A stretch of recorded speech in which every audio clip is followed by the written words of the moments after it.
Meus cumprimentos a todos, sou Rafael Hirt, agente de trânsito, instrutor, atualmente responsável pela educação para o trânsito do Departamento Executivo de Trânsito Urbano de São Bento do Sul.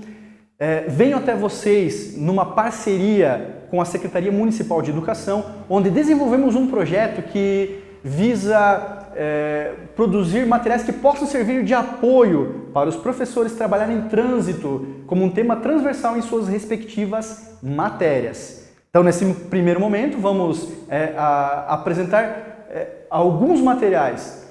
A ideia é que depois de os professores verificarem e sentirem necessidade, a gente desenvolva conjuntamente outros materiais.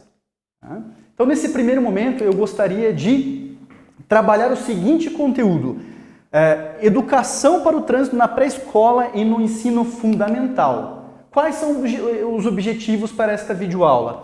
Conceituar a educação para o trânsito, conhecer a legislação específica, veremos também sobre a implementação da educação para o trânsito e algumas sugestões de atividades. Vamos à justificativa. Por que se trabalhar a educação para o trânsito? Senhores, infelizmente o nosso país detém um recorde negativo. Somos campeões mundiais em acidentes e mortes no trânsito. Para você ter uma ideia, segundo a Organização Mundial da Saúde, nós estamos entre os 5 países que mais matam no trânsito. Segundo o site Portal do Trânsito, todos os anos, cerca de 40, 45 mil até 50 mil pessoas perdem sua vida em acidentes de trânsito. E a maior causa de morte de crianças entre 0 e 14 anos são acidentes de trânsito. Tá? Então, um dos motivos de se trabalhar a educação para o trânsito é fazer algo para tentar reverter este quadro. E cabe a quem? Cabe a todos nós. Né? Nós temos uma responsabilidade como um órgão executivo de trânsito e também como um setor da educação.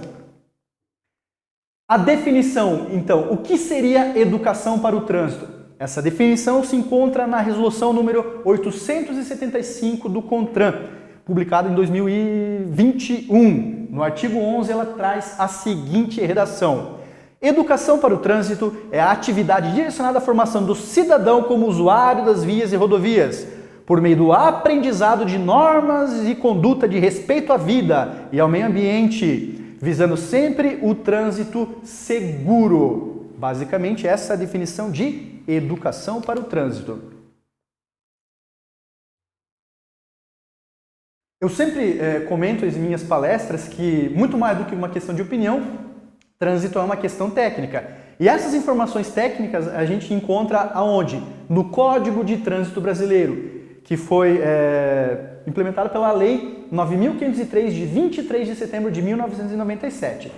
Tratando da educação para o trânsito, ali no capítulo 6º, nós encontramos no artigo 74 a seguinte redação: a educação para o trânsito é direito de todos e constitui dever prioritário para os componentes do Sistema Nacional de Trânsito. Então, educação para o trânsito é também um direito. Senhores, se a gente parar para analisar, é um tanto profundo essa questão, pelo seguinte: a própria Constituição Federal, ali no artigo 22, ela traz a seguinte ideia, que é competência privativa da União.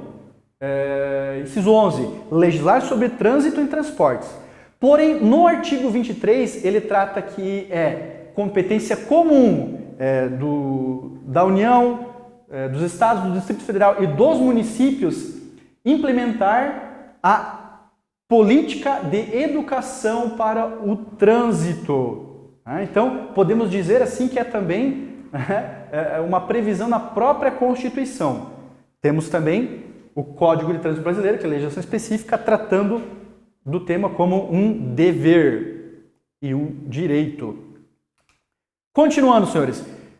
Como deve ser promovida a educação para o trânsito? Artigo 76 do Código de Trânsito Brasileiro. A educação para o trânsito será promovida na pré-escola e nas escolas de 1º, 2º e 3º graus. Detalhe, senhores, o CTB ele também foi escrito ali meados da década de 90, sendo publicado apenas em 97. Tá? juntamente com a Lei de Diretrizes de Base da Educação. Ela, né, mudou ali a nomenclatura, né, e não trata mais como escola de primeiro, segundo e terceiro grau. Os legisladores, por algum motivo, decidiram não fazer essa correção no próprio Código de Trânsito, né, mas entende-se que trata realmente da pré-escola, da educação infantil e basicamente isso. Então, por meio do planejamento e ações coordenadas entre os órgãos e entidades do Sistema Nacional de Trânsito e de Educação. Então, estabelecendo essa parceria. De quem? Da União, dos Estados, do Distrito Federal, dos municípios e nas respectivas áreas de atuação. Inciso primeiro, a adoção em todos os níveis de ensino de um currículo interdisciplinar, com conteúdos programáticos sobre segurança de trânsito.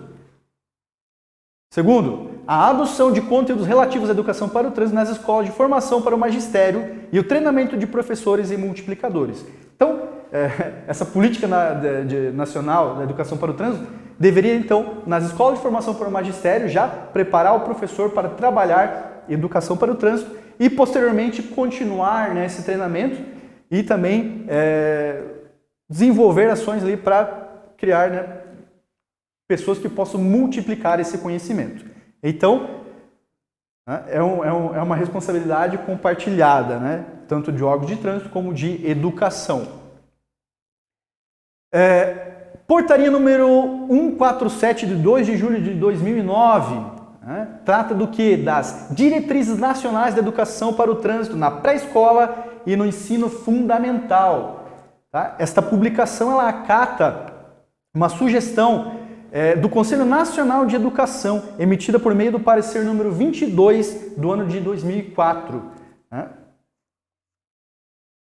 O que acontece? Havia essa discussão se trânsito deveria ser uma matéria específica e chegou-se à conclusão que não, que ele deve ser trabalhado como um tema transversal. Né? Desta forma, então, abrangendo todas as disciplinas. Essa portaria, senhores, ela é muito interessante e eu recomendo a leitura completa da mesma. Tá? Porém, nessa oportunidade, eu gostaria de apresentar para vocês principalmente os objetivos de se trabalhar como tema transversal a segurança para o trânsito. Então, notem como é interessante. Primeiro, priorizar a educação para a paz a partir de exemplos positivos que reflitam o exercício da ética e da cidadania no espaço público. Tá? Aqui eu estou falando para os senhores que são profissionais da educação de legislação, eu estou citando o artigo, mas é óbvio que quando a gente for trabalhar com as crianças, a gente não vai tratar, né, da legislação propriamente dita. O que a gente precisa fazer? Né? Trazer exemplos positivos. Né? É a questão de você utilizar da sua didática para facilitar a compreensão do assunto para o mesmo. Né? Então, são questões relacionadas a valores, né, que a gente deve ensinar para as nossas crianças, para que ela consiga desenvolver comportamentos condizentes com a segurança, para o trânsito nesse caso. 2. Desenvolver posturas e atitudes para a construção de espaço equitativo, democrático, por meio de trabalho sistemático e contínuo durante toda a escolaridade, favorecendo o aprofundamento de questões relacionadas ao trânsito. Existe a previsão também de que não seja feito apenas ações pontuais, né, mas que seja dado uma continuidade ao longo, né, de toda a escolaridade para, né, desenvolver o tema trânsito. Esse terceiro objetivo, ele é bem interessante, né? Superar o enfoque reducionista de que ações educativas voltadas ao tema trânsito sejam apenas para preparar o futuro condutor. Né? Não se limita somente a isso, é algo muito mais amplo, né? É uma questão de postura, de comportamento adequado que a gente desenvolve não só quando está na condução do veículo, né? Mas quando somos pedestres, ciclistas, passageiros de um veículo automotor. Né? Então, temos um papel a desempenhar quando ocupamos aí cada ator desse que foi citado, né? Não somente na condução do veículo. É objetivo também envolver a família e a comunidade nas ações educativas de trânsito desenvolvidas, né? Não basta só o indivíduo, né, o educando em si, porque muitas vezes ele pode inclusive orientar, né, a prática de comportamentos seguros de seus familiares. Então é importante sim também envolver a família. Contribuir para mudanças no quadro de violência no trânsito brasileiro que hoje se apresenta. Realmente, senhores, o número ele é alarmante, né? O que acontece? Eu citei no início da videoaula o número de 40, 45 até 50 mil pessoas. O que acontece? A metodologia para se verificar esse número, né, as estatísticas, essa metodologia ela vem melhorando, né? Então, com o passar do tempo, o número vem aumentando. Então, quer dizer que no tempo atrás poderia ser ainda maior, só que a gente não tinha como aferir de maneira confiável esse número, né? Porque, infelizmente, só entra para a estatística óbitos no local do acidente. Então, quando acaba indo para o hospital, vindo, evoluindo a óbito, né, no decorrer dos dias, acaba não entrando para a estatística. Então, quer dizer que, infelizmente, esse número pode ser ainda maior, né? Um exercício para vocês agora, né? Que número seria aceitável? Pense nisso, né? Porque, senhores, a nossa cidade, segundo o último censo, deve ter aproximadamente cerca de 83 mil habitantes.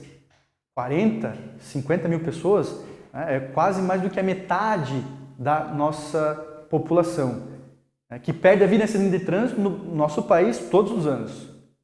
Isso tem, além da questão humana, da perca de vida, tem, infelizmente, também uma questão financeira, né, envolvida, desde de indenizações, gasto com despesas médicas e também o que aquela pessoa poderia produzir, né? Mas também a questão humana, né? Um exercício que também eu normalmente faço é o quê? Perguntar se, nas palestras, quantos dos presentes já passaram por um acidente de trânsito, quantos dos presentes já perderam algum familiar em acidente de trânsito. E 100% das oportunidades, algumas pessoas levantam a mão. Normalmente varia ali no número ali entre 8 a 20% dos presentes sempre levanta a mão. Então é basicamente um quadro epidêmico, né? Mortes decorrentes de acidente de trânsito se tornou uma epidemia.